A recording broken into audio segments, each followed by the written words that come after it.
चलिए जानते हैं ना डीएलएड के ना फर्स्ट मेरिट लिस्ट को आप लोगों को कैसे करना है। सबसे पहले आप लोगों को गूगल पे जाना है और सर्च करना है आप लोगों को SCERT करके, ठीक है। सिर्फ SCERT लिखोगे और उसके बाद सर्च करना है। सर्च करने के बाद ना आप लोग ऐसे स्क्रॉल करोगे ना तो जो फर्स्ट में ना ये जो देखो ऑफिशियल वेबसाइट SCERT CG करके लिखा है ना, इसे आप लोग को टच करना है, ठीक है। और इसे टच करोगे ना तो जो SCERT का ऑफिशियल वेबसाइट है वो खुल जाएगा आप लोगों का। तो चलिए आज हम लोग ना चेक करेंगे ना कि SCERT में ना जितने भी लोगों ने ना प्री डीएलएड एंट्रेंस एग्जाम जो फॉर्म फिल किए थे ना और उसके बाद उन लोगों ने काउंसलिंग कराया था, तो काउंसलिंग में ना उनका कितना कितना लिस्ट आया है, मतलब फर्स्ट लिस्ट आज जारी कर दिया गया है।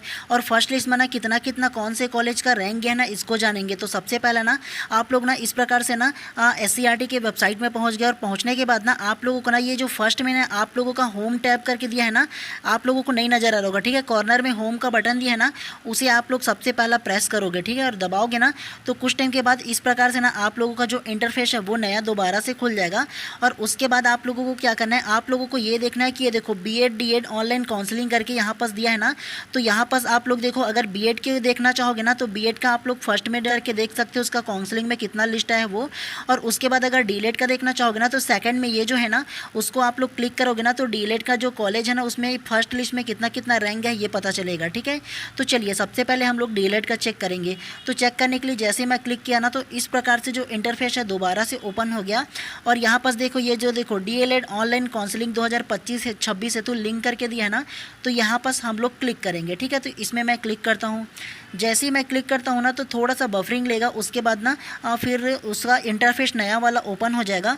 और ओपन होगा ना तो यहाँ पास आप लोग देखिएगा ये बस ना डीएलएड क्लिक करके दिया है, ठीक है। ये जो डीएलएड का दिया है ना तो यहाँ पास क्लिक करना है आप लोगों को, ठीक है। तो यहाँ पर सबसे पहला हम लोग क्लिक करते हैं और क्लिक करेंगे ना तो थोड़ा देर बाद इस प्रकार से जो नया इंटरफेस है वो फिर से खुल गया। और उसके बाद ना ये देखो कॉर्नर में ना ये दो लेटेस्ट न्यूज़ करके ना एक और इसके ऊपर में ना एक 3 डॉट वाला इस प्रकार से लाइनिंग दिया है, इसे आप लोगों को क्लिक करना है, ठीक है। तो चलिए इसे क्लिक करते हैं। जैसे ही क्लिक करेंगे ना तो इस प्रकार से इंटरफेस फिर से स्टार्ट हो जाएगा। और इसमें देखो ये देखो दावा पत्ती लिस्ट दिया है ना, तो इसमें फिर से आप लोगों को क्लिक करना है। ऐसे अगर कि क्लिक करोगे ना तो आप लोग जो इसके वेबसाइट है उसमें पहुंच जाओगे, मतलब जहां से आप लोगों को ना अपना जो रजिस्ट्रेशन नंबर है उसको डाल करके देख सकते हो या दूसरा कॉलेज को भी चेक कर सकते हो। कैसे चेक करना है तो मैं आप लोगों को क्या करूँगा, मैं जो है ना वो सर्च बाय इंस्टीट्यूट से करूँगा, क्योंकि मैंने रजिस्ट्रेशन वगैरह तो कराया ही नहीं है। जो रजिस्ट्रेशन कराया होगा ना उसका जो नाम अगर कि देखना चाहोगे ना तो यहाँ पर क्लिक करके ना रजिस्ट्रेशन नंबर पर डायरेक्ट अपना नाम देख सकते हो, मतलब किस कॉलेज में आया है। लेकिन अगर दूसरा कॉलेज का देखना चाहोगे ना तो सर्च बाय इंस्टीट्यूट में जाना पड़ेगा। तो चलिए हम लोग ना सर्च बाय इंस्टीट्यूट को क्लिक करते हैं और क्लिक करेंगे ना तो इस प्रकार से नया इंटरफेस इसमें खुल जाएगा।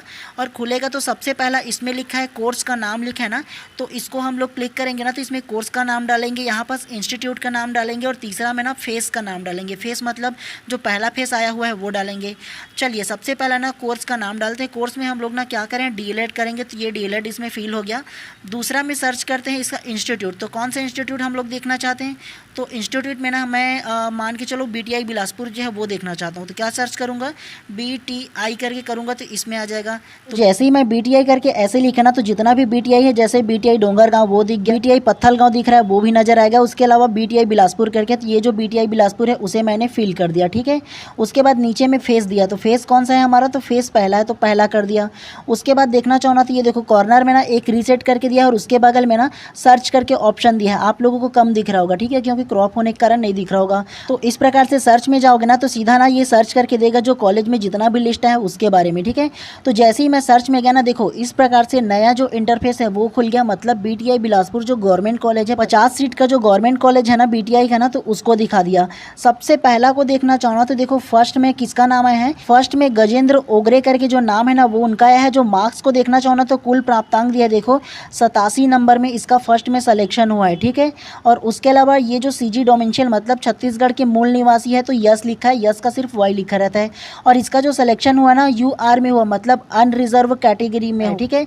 और अनरिजर्व के बारे में आप लोगों को बता दूं, प्रत्येक कॉलेज में ना कुछ ऐसे सीट होते हैं जो ना ST SC OBC किसी भी वर्ग का ना अनरिजर्व कैटेगरी के लिए ना कुछ सीट अलॉट होता है। तो कोई भी कैटेगरी ना जिसका हायर रैंक आएगा ना वो इस पे एडमिशन मिल जाता है। तो शुरुआती में आप लोगों को अनरिजर्व में देखने को मिलेगा, ठीक है। उसके अलावा OBC का सिलेक्शन शुरुआती में कितना हुआ 80 नंबर में ओबीसी का हुआ बीटीआई बिलासपुर में। चलिए लास्ट तक की देखते हैं, और बीटीआई बिलासपुर जो गवर्नमेंट कॉलेज 50 सीट का है ना, उसका जो रैंक है वो कितना गया है ये हम लोग देख लेते हैं। ठीक है, तो इस प्रकार से मैं क्लिक किया ना, तो लास्ट जो देखो 50वां सीट पर मैं पहुंच गया। यहाँ पर 50वां सीट है। ठीक है, ज्योति कुमारी करके एक जो है ना उनका नाम है, और जो नंबर है वो 74 नंबर लास्ट में गया है। ठीक है, किसका? एससी कैटेगरी का कितना गया है? एससी कैटेगरी का 74 में गया है, नॉर्मल का। ठीक है, जो एससी कैटेगरी है वो 74 नंबर में, इसका कौन है? ज्योति कुमारी करके है, एससी कैटेगरी का 74 नंबर से बीटीआई में कॉलेज में हुआ है। उसके अलावा आप लोगों को एक चीज़ और बता दूं, ये जो 42 नंबर में जिसका सिलेक्शन हुआ है ना, वो एससी कैटेगरी का है। देख लो एक बार आप लोग, 42 नंबर में सिलेक्शन होने का कारण जो है ना, SCFF लिखा है, और SCFF का जो मतलब होता है ना, वो एससी कैटेगरी में से फ्रीडम फाइटर है। क्या? तो FF का मतलब फ्रीडम फाइटर है, भूतपूर्व वो सैनिक रहा होगा, इसलिए उसका 42 नंबर में आ गया है। ठीक है, उसके अलावा देखना चाहो ना, तो ये देखो STDA करके दिया है ना, तो ये STDA 59 में हुआ ना, तो इसका सिलेक्शन होने का जो वजह है वो DA हो सकता है ये डिसेबल हो, मतलब दिव्यांग हो। ठीक है, तो इसके वजह से है। उसके अलावा देखो 63 नंबर में एक UR करके है, अनरिजर्व कैटेगरी से है, ये भी फ्रीडम फाइटर है। FF का जो मतलब है, इसके वजह से ना इसका भी कम नंबर में हो गया है। ठीक है, और ना उसके अलावा एक चीज़ आप लोगों को बता दूँ, ST कैटेगरी का जो कट ऑफ है वो कितना गया है BTI में, तो 67 मार्क्स ST कैटेगरी का गया है। ठीक है, उसके अलावा OBC कैटेगरी का देखते हैं। ठीक है, उसके बाद हम लोग तीनों का ना कंपेयर करेंगे कि कितना कितना मार्क्स में गया है। ओबीसी कैटेगरी का कितना गया है? देखो ओबीसी जो नॉर्मल है वो 72 नंबर इसका कट ऑफ गया है ओबीसी का। तो अगर मैं आप लोगों को ना बीटीआई जो बिलासपुर में जो एक कॉलेज है ना, जो 50 सीट है बीटीआई का, ठीक है, तो बिलासपुर में जो बीटीआई कॉलेज है उसका अगर कि मैं कट ऑफ की बात करूँ ना, तो एसटी कैटेगरी का किसका? तो एसटी कैटेगरी का 67 मार्क्स गया है। कितना? तो एसटी कैटेगरी का 67 मार्क्स गया है। एससी कैटेगरी का 70 मार्क्स गया है। कितना? तो एससी कैटेगरी का 70 मार्क्स गया है। और उसके अलावा अगर करूँ मैं ना बात ओबीसी का, क्या? तो ओबीसी का अगर बात करूँ ना, तो उसका जो कट ऑफ है वो 72 गया है। किसका? तो ओबीसी कैटेगरी का 72 कट ऑफ गया है। तो ये आप लोगों का कट ऑफ हो गया बीटीआई बिलासपुर में जो 50 जो सीट का जो कॉलेज है उसमें। चलिए उसके बाद ना अब हम लोग ना जो दूसरा जो गवर्नमेंट कॉलेज ना जिसमें जो 100 सीट होगा ना, जैसे कि डाइट पेंड्रा हो गया, तो उसका देखते हैं। ठीक है, डाइट पेंड्रा में कितना गया है कट ऑफ, ये देख लेते हैं। मैं क्या करूँगा, फिर से अगर दूसरा इंस्टीट्यूट को देखना है, मतलब दूसरा कॉलेज को देखना है ना, तो फिर से सर्च बाय इंस्टीट्यूट में जाऊंगा और जा करके सबसे पहले यहाँ क्लिक करूँगा। क्लिक करने के बाद फिर से इसी प्रकार से जो इंटरफेस है वो खुलेगा। सबसे पहला मैं कोर्स का नाम डालूंगा, इसमें डीलेट डाल दूंगा, तो ये डीलेट हो गया। उसके बाद इंस्टीट्यूट का नाम आएगा। ठीक है, तो इंस्टीट्यूट का नाम है मैं डाइट डालता हूँ। ठीक है, DIET डाइट ये हो गया। और नीचे देखूंगा ना तो डाइट बेमेतरा, डाइट नगरी, डाइट दंतेवाड़ा, डाइट पेंड्रा। तो चलो डाइट जो पेंड्रा है ना उसका देख लेते हैं, जो 100 सीट का रहने वाला है उसका देख लेते हैं। ठीक है, कि कितना मार्क्स में ना उसमें सिलेक्शन हो। फेस में डालते हैं, फेस में 1 ही फेस है। चलिए उसके बाद डायरेक्ट सर्च मारते हैं कि क्या आता है इसमें। ठीक है, कितना लिस्ट है इसमें ये देखते हैं। इसमें इस प्रकार से स्क्रॉल करोगे ना तो देखो इस प्रकार से डाइट पेंड्रा का जो 100 सीटर वाला जो कॉलेज है वो खुल गया। और सबसे पहला देखना चाहो ना तो 76 मार्क्स में पहला जो एडमिशन है वो हुआ है। अनरिजर्व F का लिखा है, फीमेल होगा। ठीक है, जो अनरिजर्व फीमेल है उसका 76 में ना फर्स्ट नाम आया हुआ है। ठीक है, चलिए डायरेक्ट हम लोग ना इसका जो कट ऑफ कहाँ तक की गया है 100 सीट वाले में ये देखेंगे।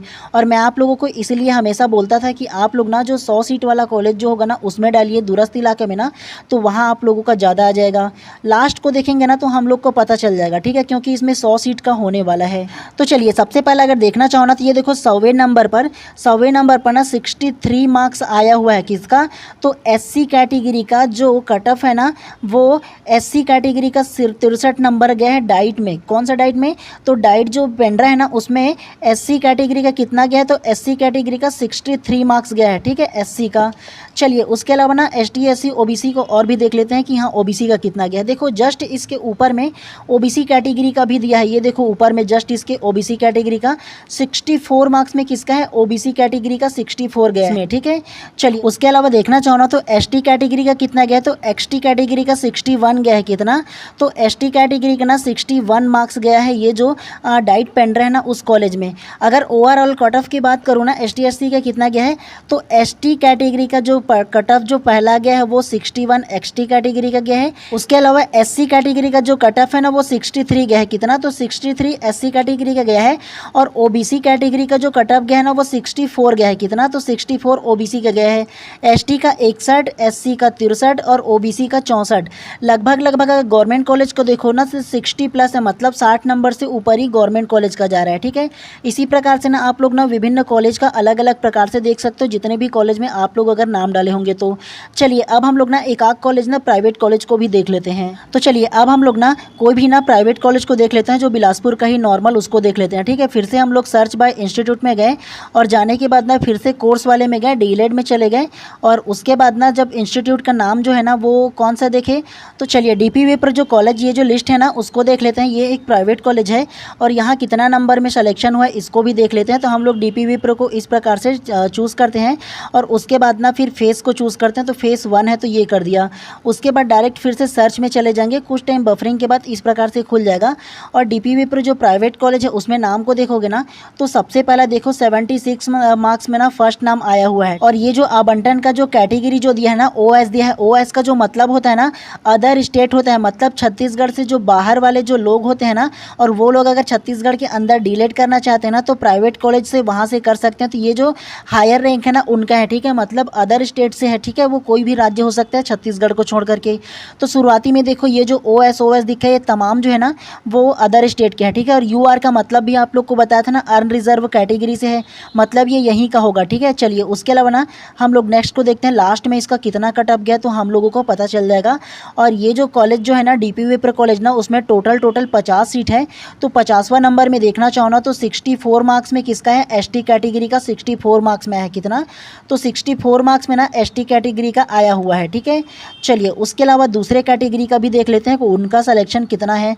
मुझे अप्रॉक्स ये लग रहा है पता है कि ना लगभग ना 60 से ऊपर वाले का ही अभी आएगा, क्योंकि फर्स्ट लिस्ट है यार, हाई कट ऑफ तो जाएगा ही। उसके अलावा ओबीसी कैटेगरी का देख लो। ओबीसी कैटेगरी का तो सबसे ज़्यादा 70 मार्क्स गया है। कितना? तो ओबीसी का ना 70 मार्क्स गया हुआ है, ये भी आप लोग देख लो। उसके अलावा देखना चाहो ना तो एससी कैटेगरी का कितना गया, तो एससी कैटेगरी का जो है वो 68 मार्क्स गया है। कितना? तो 68 मार्क्स ना एससी कैटेगरी का गया है। ऑल ओवर अगर कि ना प्राइवेट कॉलेज का जो कट ऑफ है उसे हम लोग चेक करें ना तो एसटी कैटेगरी का कितना गया है, तो एसटी कैटेगरी का 64 मार्क्स गया हुआ है। और एससी कैटेगरी का कितना गया, तो एससी कैटेगरी का कितना 68 मार्क्स गया हुआ है। और उसके अलावा ओबीसी कैटेगरी की बात करें ना तो ओबीसी कैटेगरी का जो मार्क्स है ना वो 70 मार्क्स गया हुआ है। ठीक है, प्राइवेट कॉलेज में। आप लोग अन्य जो कॉलेज होगा उसको भी आप लोग अपने अनुसार देख सकते हो, जिस भी कॉलेज को देखना होगा। और एक चीज़ आप लोगों को और बता दूं, ठीक है, ये तो रही बात ना कैटेगरी वाली बात, मतलब आप लोग जिस कॉलेज में देखना चाहते हो देख सकते हो। लेकिन अगर आप लोगों का मार्क्स अगर कहीं ना मान करके चलो आप लोगों का मार्क्स 50 आया हुआ है और आप लोगों का ना इससे कम वालों का अगर सिलेक्शन हुआ होगा, मान के चलो अगर कि 45 नंबर वालों का है ना उसका सिलेक्शन हुआ होगा लेकिन आपका सिलेक्शन नहीं हुआ होगा, मान के चलो आप लोग ओबीसी कैटेगरी से हो, ये भी है वो भी ओबीसी कैटेगरी से है। ठीक है, बशर्ते ये जो जिसका सिलेक्शन हुआ है ना वो एफएफ ना हो, मतलब फ्रीडम फाइटर ना हो या किसी प्रकार से दिव्यांग ना हो। ठीक है, तो अगर सेम कैटेगरी से होंगे और किसी प्रकार की जो डिसेबल है वो नहीं होगा ना, आरक्षण प्राप्त नहीं होगा, तो आप लोग दावा आपत्ति कर सकते हो, आज से ही कर सकते हो। ठीक है, एससीईआरटी के वेबसाइट से ही कर सकते हो। ठीक है, ये आप लोगों को याद रखना है खास तौर से।